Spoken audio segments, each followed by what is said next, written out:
At the senior executive level? Yes, that I felt betrayed. That I felt betrayed.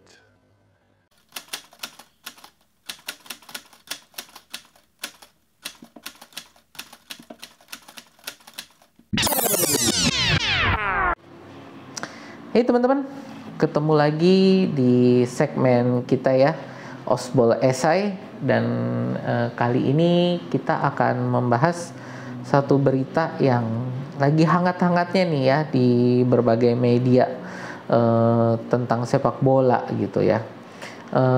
Apa sih beritanya itu ya, teman-teman tuh sudah tahu ya, Ronaldo hanya uncensored.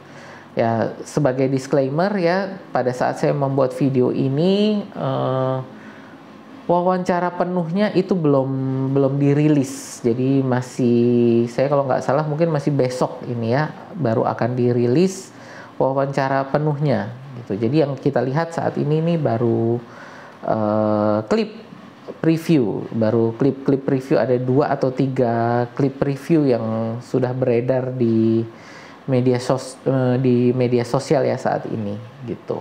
Nah, kalau teman-teman lihat juga banyak ya mungkin channel-channel atau pundit-pundit yang sudah membicarakan ini, yang lebih mengarah ke Ronaldo ini maunya apa sih, kenapa dia membicarakan hal ini. Cuman saya mau melihat dari sudut pandang yang sedikit berbeda. Sudut pandang yang saya ingin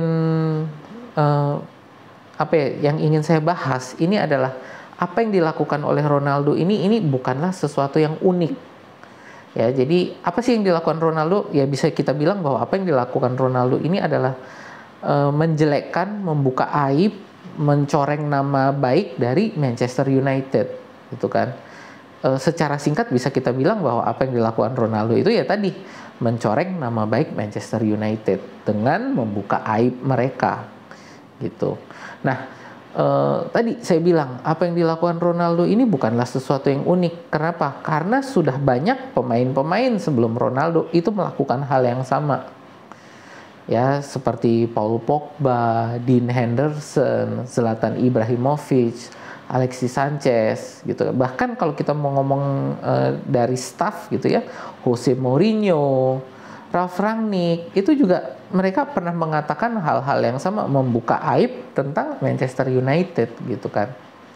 Nah, teman-teman penggemar Manchester United mungkin akan ngomong bahwa wah, beda dong.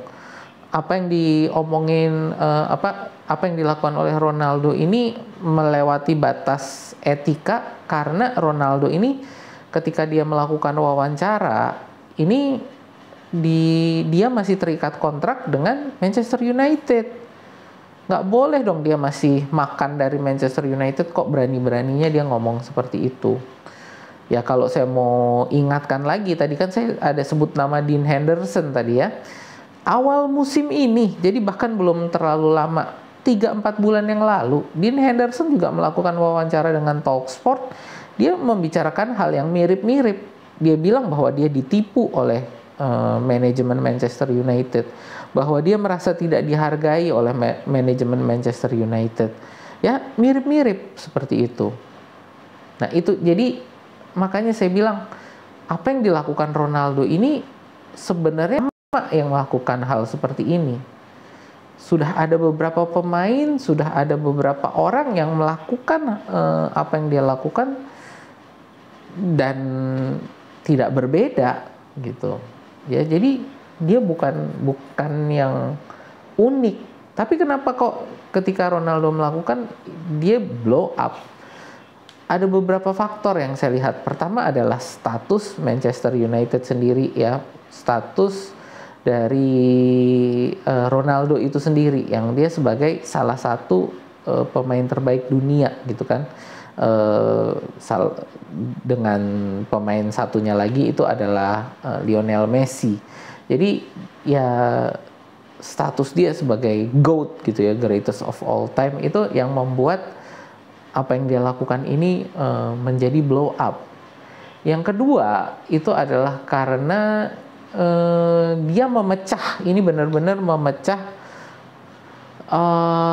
fans Manchester United. Kenapa? Karena secara umum pandangan fans Manchester United itu sangat positif terhadap Erik ten Hag, dan Erik ten Hag ini dihina bener, dicoreng namanya oleh Ronaldo. Itu jadi membuat benar-benar terpecah fanbase-nya United itu, sehingga ada yang mendukung Ronaldo, ada yang mendukung Erik ten Hag. Ini membuat para fans ini sendiri juga diadu gitu. Ada yang percaya bahwa memang Erik ten Hag ini nggak beres gitu.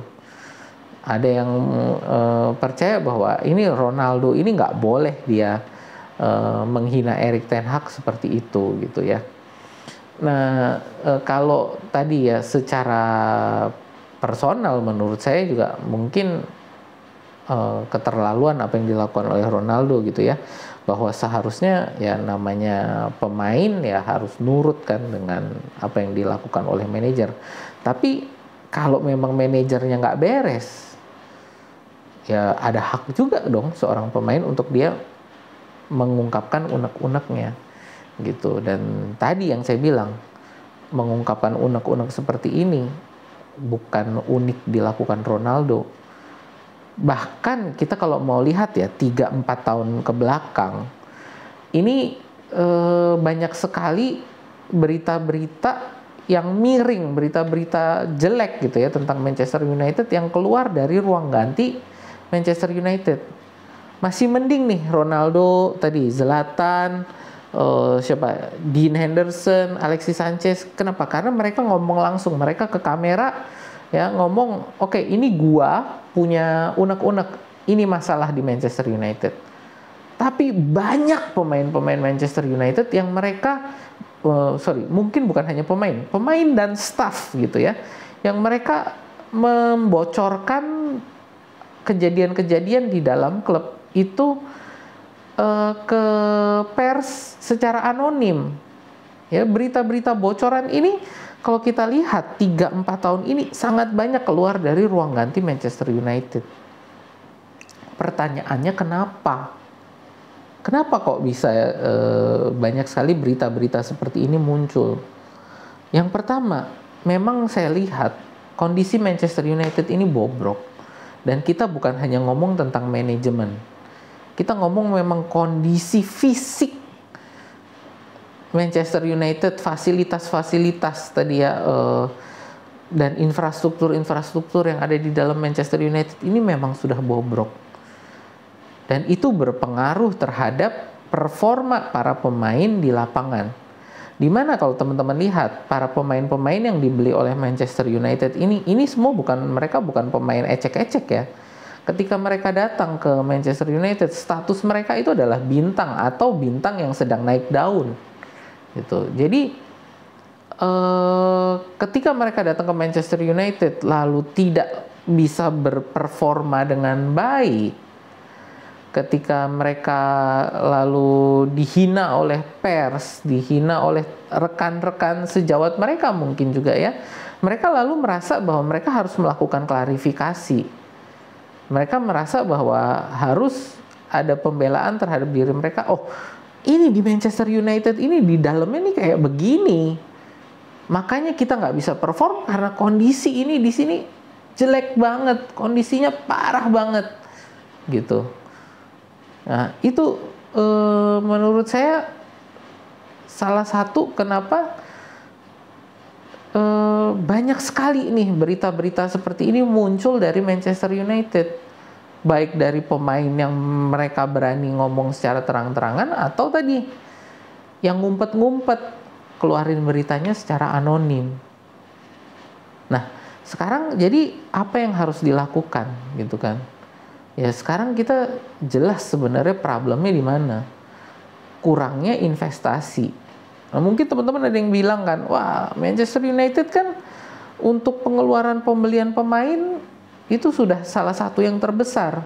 Gaji pemain ini juga yang terbesar gitu. Ya, per saat ini gaji pemain di IPL gitu ya, itu yang terbesar itu adalah milik Manchester United. Dan dalam satu dekade ini, kalau di jumlah transfer pembelian pemain, ini Manchester United yang terbesar. Kok dibilang nggak ada investasi gitu? Karena mereka melakukan pembelian pemain ini juga amburadul, ngawur pembelian pemainnya, gitu kan. Lalu untuk kita ngomong investasi infrastruktur, ya itu salah satunya kan di wawancaranya Ronaldo dia bilang itu apa, jacuzzi ya. Jacuzzi itu kayak bak mandi itu yang itu biasa digunakan oleh para pemain untuk melakukan apa ya, conditioning untuk badan mereka gitu ya, bisa dengan air panas atau air dingin gitu ya. Itu jacuzzinya itu sama persis dengan jacuzzi yang waktu dia dulu masih jadi pemain Manchester United sebelum pindah ke Real Madrid, dan sekarang dia balik lagi dari Juventus ke Manchester United. Jacuzzinya katanya masih sama persis.